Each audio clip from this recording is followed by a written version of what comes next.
आजच्या डिजिटल युगात आपले पणजोबा, खापर पणजोबा आणि त्यांच्याही पलीकडच्या पिढ्यांची माहिती मिळवणे आता पूर्वीपेक्षा अधिक सुलभ झाले असून तंत्रज्ञानाच्या मदतीने घर बसल्या वंशावळ उलगडणे शक्य झाले आहे. वंशावळ शोधण्याची पहिली पायरी म्हणजे घरातील ज्येष्ठ मंडळी.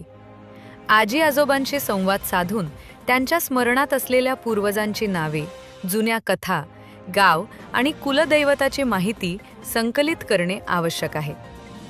घरातील जुन्या पेटीत दडलेली पत्र, सातबाराचे उतारे, जुन्या लग्नाच्या पत्रिका आणि रेशन कार्ड हे दस्तावेज या प्रवासात महत्त्वाचे दुवे ठरू शकतात.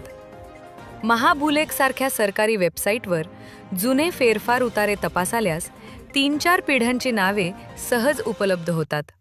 फॅमिली सर्च किंवा माय हेरिटेज सारख्या वेबसाईट्सवर जगभरातील रेकॉर्ड्स उपलब्ध आहेत.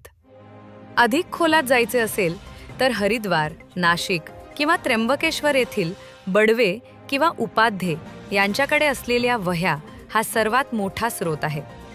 तिथे पिढ्यानपिढ्यांची नोंद शास्त्रोक्त पद्धतीने ठेवलेली असते.